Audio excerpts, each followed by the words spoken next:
Hai, Assalamualaikum murid-murid. Jadi, bersama Cikgu Suzana, kita akan mempelajari Sains Tahun 2, iaitu topik yang seterusnya, topik bayang-bayang. Jadi, pada hari ini, objektif pembelajaran kita yang pertama adalah menerangkan bagaimana bayang-bayang dihasilkan melalui aktiviti. Dan yang kedua, membanding dan membezakan kejelasan bayang-bayang apabila cahaya dihalang oleh objek yang berlainan dengan menjalankan penyiasatan.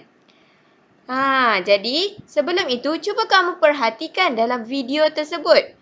Mengapakah terdapat objek hitam yang mengekori budak perempuan itu? Cuba kamu fikirkan. Jadi, itulah yang dinamakan sebagai bayang-bayang. Cuba kamu perhatikan dalam gambar ini. Gambar ini terdapat bayang-bayang. Ini adalah bayang-bayang bagi kotak ini. Jadi, bagaimanakah bayang-bayang boleh terbentuk? Jom kita lihat penyiasatan ini. Okey, cuba kamu perhatikan kedudukan bola dan lampu suluh yang mana yang akan membentuk bayang-bayang. Kedudukan yang pertama iaitu DA. Bola berada di atas daripada lampu suluh. Ini bermakna cahaya lampu suluh tidak mengena pada bola. Jadi cuba kamu perhatikan. Adakah terdapat bayang-bayang yang terbentuk? Tidak ada. Okey, seterusnya. Tengok. Pada kedudukan B pula. Bola berada di bawah lampu suluh. Ini bermakna cahaya lampu suluh juga tidak mengena pada bola. Jadi, tiada bayang-bayang yang terbentuk. Okey, sekarang jom kita lihat pada kedudukan C. Di mana bola berada di belakang lampu suluh.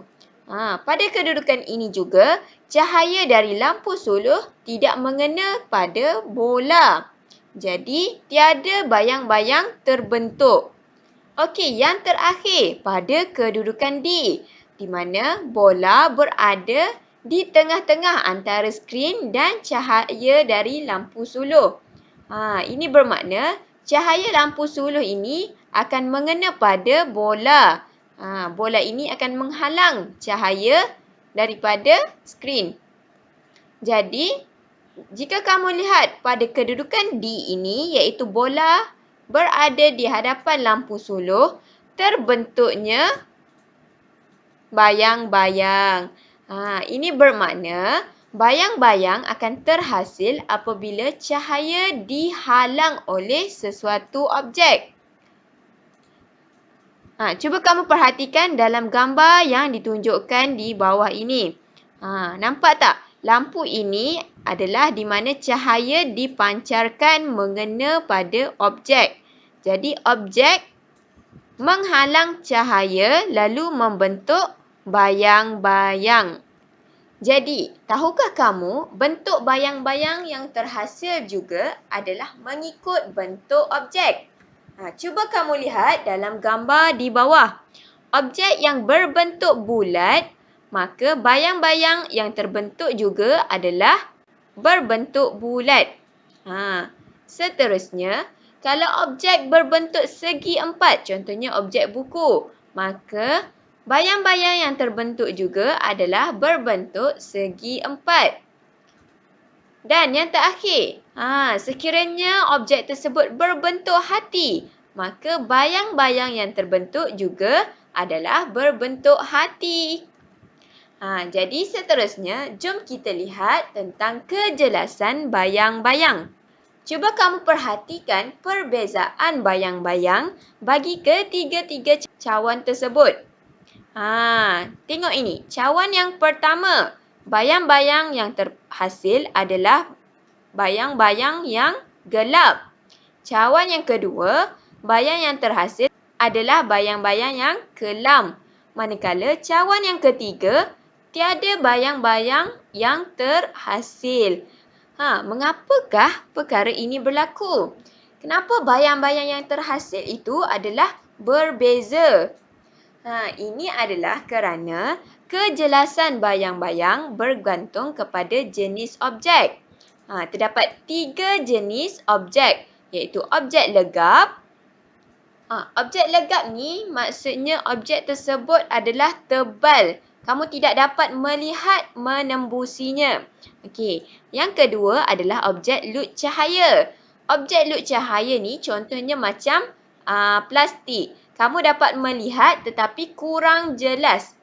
Kamu dapat tengok menembusinya tapi tidak jelas. Okey, yang ketiga adalah objek lut sinar. Lut sinar ni contohnya macam kaca, cawan kaca. Kamu dapat melihat menembusinya dengan jelas. Okey. Jadi, bagi objek legap, contohnya cawan legap ini, bayang-bayang yang terbentuk adalah bayang-bayang yang gelap. Betul-betul mengikut bentuk objek tersebut. Seterusnya, bagi objek lut cahaya pula, misalnya cawan plastik, bayang-bayang yang terbentuk adalah kelam. Akhir sekali, bagi objek yang lut sinar, misalnya cawan kaca, bayang-bayang tidak akan terbentuk. Jadi, faham ke semua murid-murid? Seterusnya, kamu boleh melakukan tugasan dalam buku aktiviti pada muka surat 41 dan 42.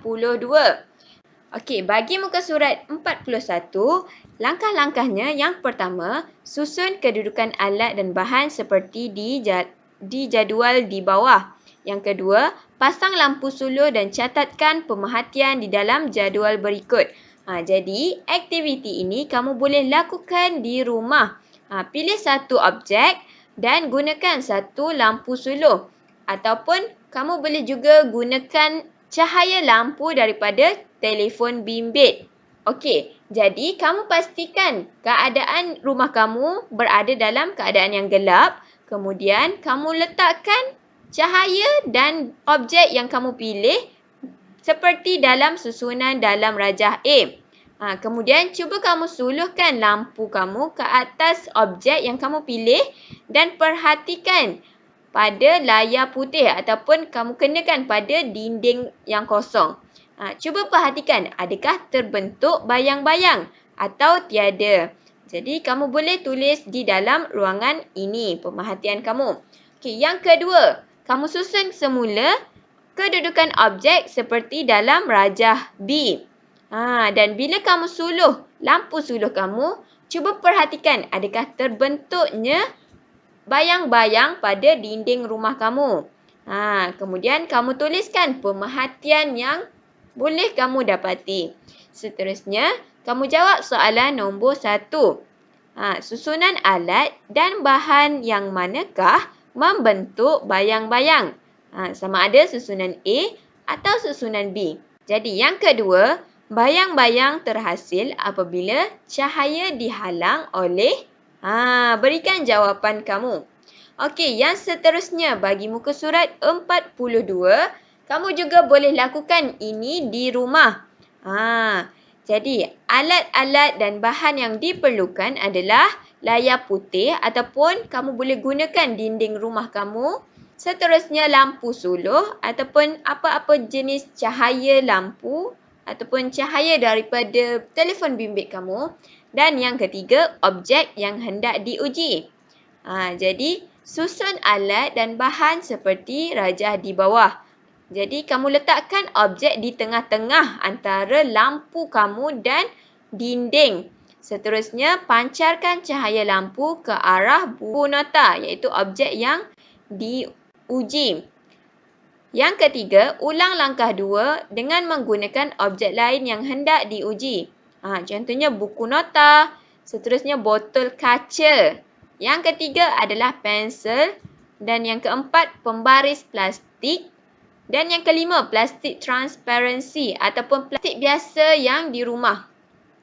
Okey, cuba kamu uji menggunakan objek-objek ini dan kamu tengok.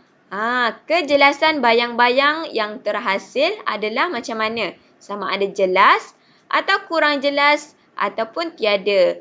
Contohnya bagi buku nota, bayang-bayang yang terhasil adalah contohnya adalah jelas. Maka kamu tandakan tik pada jelas.